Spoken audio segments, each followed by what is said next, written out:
Hello everybody, welcome to Mailbag Monday for December 2nd, 2019. Today's question is going to be very amusing. Good evening, Bing. This may not fit into the traditional mailbag. It's more the type of question you might get over dinner. What disasters have you had on stage and what did you do?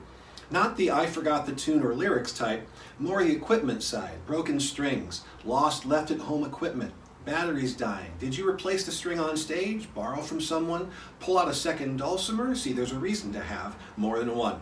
While you're at it, when you look back over your years of performing, what's the one disaster while on stage that you don't ever want to go through again? I'm hoping there will be some funny stories. Sue Holland, thank you, Sue. That is a great question, series of questions, and yes, I've got tons and tons of stories about this stuff, and just off the top of my head, let me think about a couple of them. Disaster-wise, if you have a lot of equipment that you're using, you're always going to be primed and ready for some sort of thing to go wrong. It's always good to check your batteries in your instrument and in your equipment before you play, but sometimes that's not good enough. I believe it was this past summer at the ODPC Fun Fest where I had some sort of issue with the 9-volt battery that was in my resonator dulcimer. In fact, this entire set with its difficulties was uploaded to Dulcimerica. My entire set from the ODPC Fun Fest. So you can see in real time, and I did it for that reason, so you can see how I handle it when things don't go exactly right. What happened was there was a short of some sort inside the pickup, so I wasn't getting any sound. But I went ahead and played, and the resonator was being picked up by a microphone, so the audience was able to hear it. But then, throughout my performance, some of the sound crew was on stage, messing with wires and just trying to figure out why they were not able to get any signal.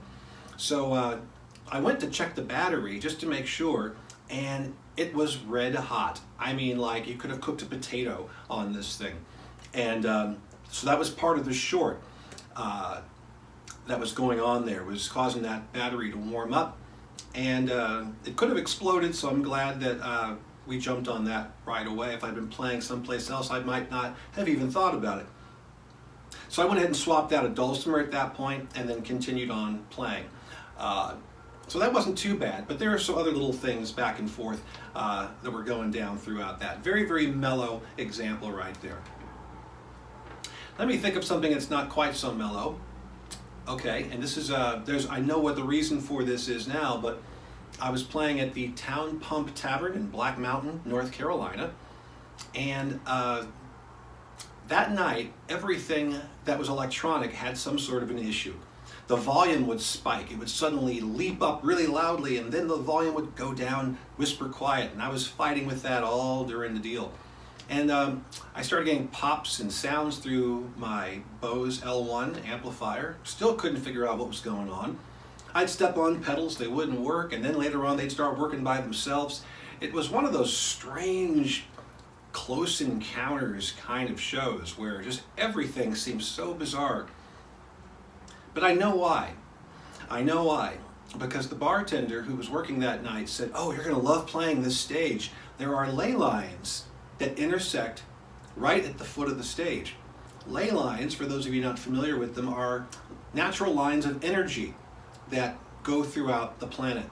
And where they cross, there's powerful amounts of energy that can actually cause physical change. Like you may have heard up in Arizona how the trees sometimes grow in spirals, corkscrewing loops. And that's because of the energy of these ley lines in some of the places. So these ley lines are there in front of the stage. And that was exactly why I was having all the problems with my gear. This is funny. This year, was it last month? 2 months ago in October, I went to the Town Pump Tavern and asked the girl there if she knew about these ley lines. She said, "No, I had no idea." I said, "Well, let me ask you this. When bands play here or when solo acts or duo acts go on the stage, do they tend to have technical difficulties?" And she stopped for a second and said, "Now that you mention it, every single person that I've ever seen play on this stage has had some sort of mechanical, technical issue." I said, "It could be the ley lines." And she was like, "Oh my gosh, that's so strange."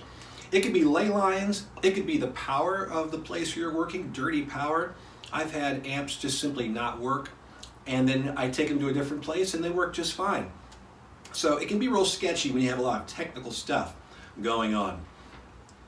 But as far as the one disaster on stage that I don't ever want to go through again, I don't know that this would be necessarily a disaster, but it's something I definitely don't ever want to go through again.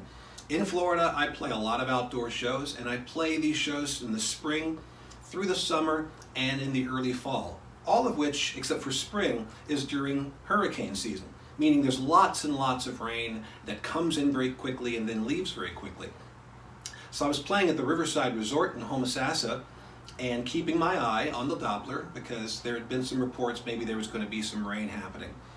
Well, in Florida, even though it's forecast, or even if it's not forecast, rain sometimes just suddenly materializes. Big, evil, dark rain clouds just show up at a moment's notice. So while I'm playing this show, I'm out, I'm exposed to the elements, there's nothing, no roof over the top of me, and with my eyes I'm looking and I'm seeing this encroaching darkness. So I know at some point I might have to pick up everything and move inside. But I was hoping that it was going to go away and not be a big issue. So I'm hanging out and it's getting closer, it's getting closer. I take a look at the Doppler radar and it's just orange and red and it's not looking real good. So I kind of looked around at everybody and said, hey, it's going to start raining here. And as I said the words raining, or it's going to start raining, the first drops started to hit. And I've got all of my dulcimers, my PA, my pedal board, all these electronics, all this stuff. It takes me like 30, 45 minutes to set up, and the drops start coming down. I've got nothing to cover this up with. So I start grabbing things and I'm running inside, and bit by bit, people who were there started grabbing gear too. And in about 7 or 8 minutes, every piece of equipment had been moved from outside deck to inside where I set up and continued playing the rest of the evening. But it was a mad dash, a mad rush, and there are worse things that definitely happened for certain. But I don't like having to do that huge move when the rain is coming and you have to move all this stuff. It's just a pain in the butt, and I hope to never have to do that again. Other than that, you know, I'm not sure that I've done or had anything super, super terrible go on stage, especially in the past 10 years or so. I've done some stupid things on stage, but maybe that's time for a different story and a different mailbag. So I hope that was somewhat amusing, and let it serve as a cautionary tale for you. If you do have anything that requires electronics, check your batteries, and always do a little research to see if maybe there are some ley lines around that might screw up your show.